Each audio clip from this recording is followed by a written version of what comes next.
Yes, now everybody, welcome back to the FPL Mike channel.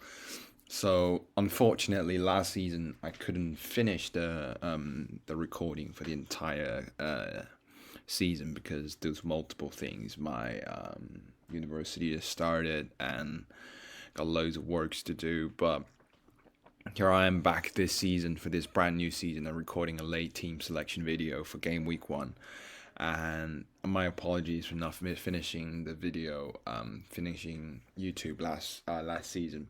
But now I guarantee you, I will finish it this season. I will record at least 1 to 2 videos every single week to keep you updated of my progress throughout the entire season.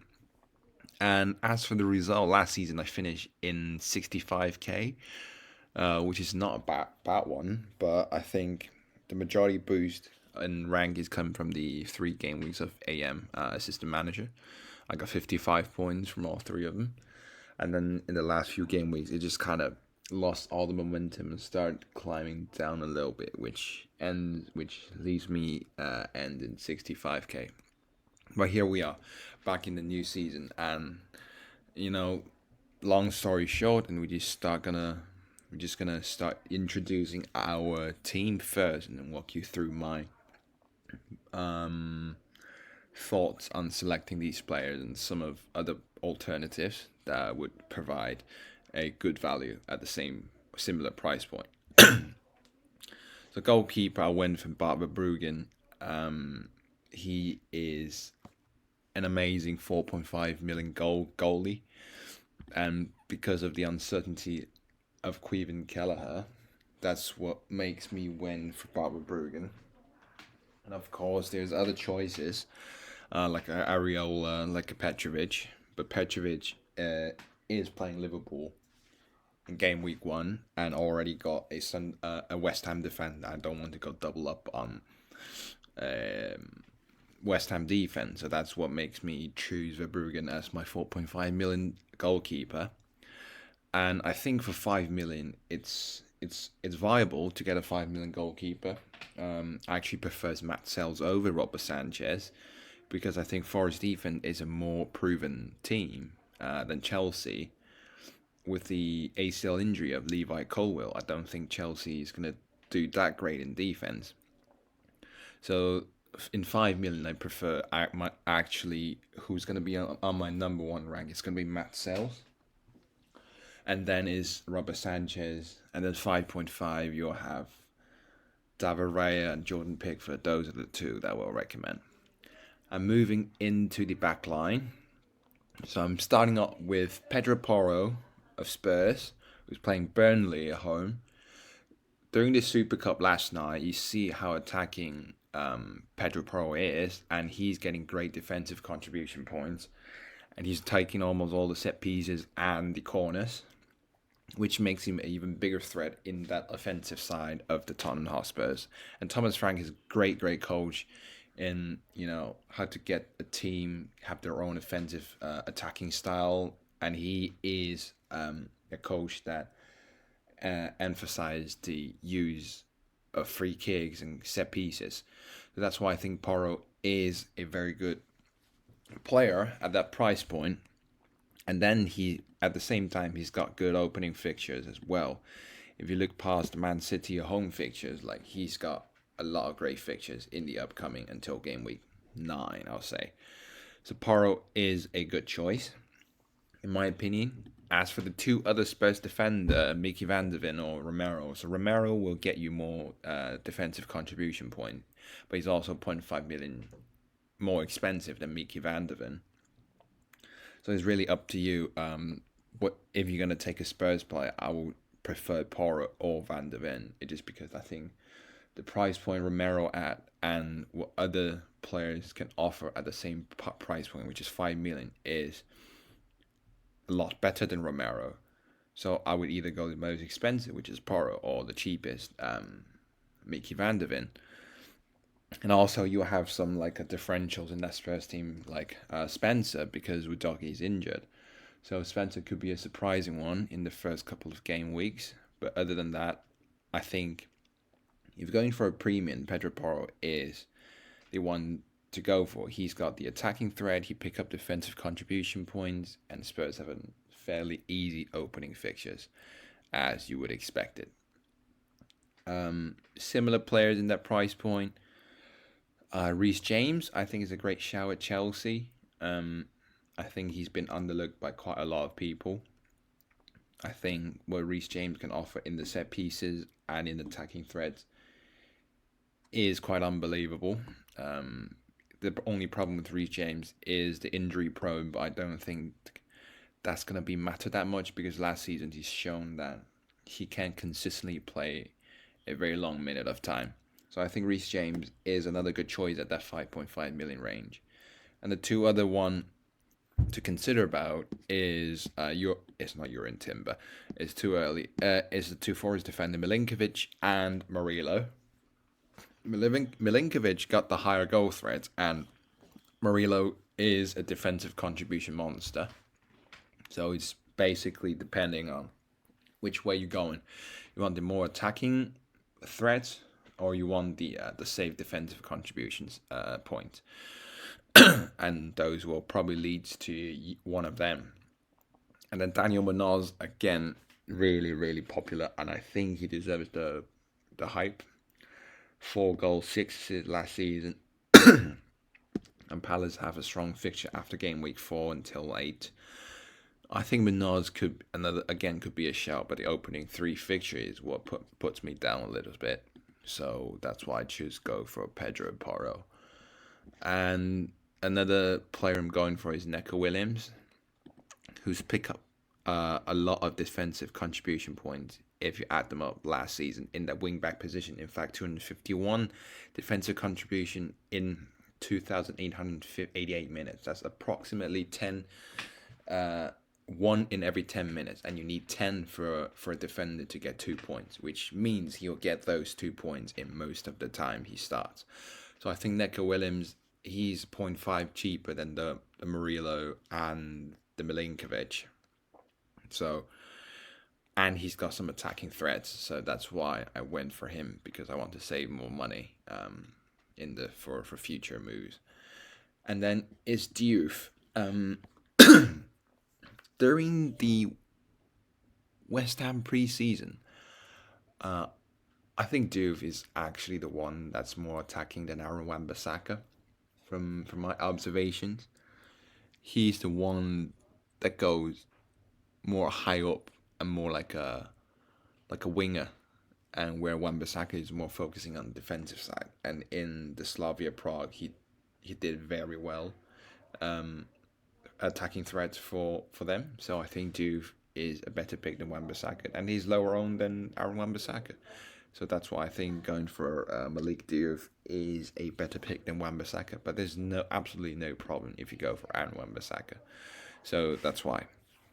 That's the choice of that. And for the two on the bench is Chris Richards and Alderete from Sunderland. The reason for Chris Richards is because he pick up defensive contribution points. He picks the most defensive contribution points in that Palace team last season. Similarly, 1 per 10 minutes, so that's the only reason I'm going for him. And as well as Mark Guay, he might heading up to Liverpool, so make Chris Richards even a better choice in my opinion. And Alderete is just a formulan defender that fill in the gap, who plays in La Liga and is actually putting up a lot of good defensive contribution stats in La Liga. And I didn't go for S to V is because I think the ownership will make him drop to a 3.9 really quick, and I don't want to lose money in the first few game weeks of the game, so that's why I didn't go for the Burnley defender. And moving on into midfield, of course, you got the Mo Salah. I think it's just a no-brainer for me. It's just Salah, no-brainer. I don't even need to talk too much. If you don't want to go for him, then it's going to be Haaland. So if you have to choose one of them, it's going to be Salah for me. No question asked. Similar stuff for Cole Palmer. I think at this value, he just offered a little bit more than Bukayo Saka, because Saka might lose the penalty to the likes of Gyökeres, and he might give penalty up to like Odegaard or something. And I think Palmer is more of that core person in the Chelsea team compared to Saka. So yeah, Cole Palmer is a no-brainer. For the Verts position, I think there is two options in that price point. It's going to be Florian Wirtz or Bruno Fernandes.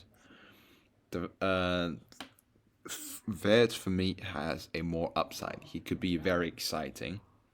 He could get loads of goals and assists in that Arna slot system, who he moves primarily in the left flank position. As for Bruno Fernandes, it's just consistency. He's playing every time. He's on penalties, he's on set pieces, free kicks, corners. And if you're a person that wants to be safe and want consistent points, Bruno Fernandes is the one. Yeah, and in the 6.5 million price range, I do think Ismaila Sarr is the best option.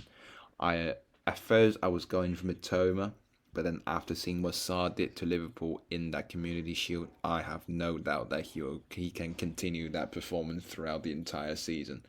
So that's why I went for Ismaila Sarr, because Mitoma's it's kind of, he's got some minute risk because Hertzler's got enough players in that front line to rotate with Mitoma.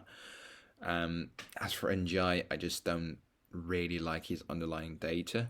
His stats is not good despite the penalties take, and I also don't think that his minutes is guaranteed since Grealish has came in.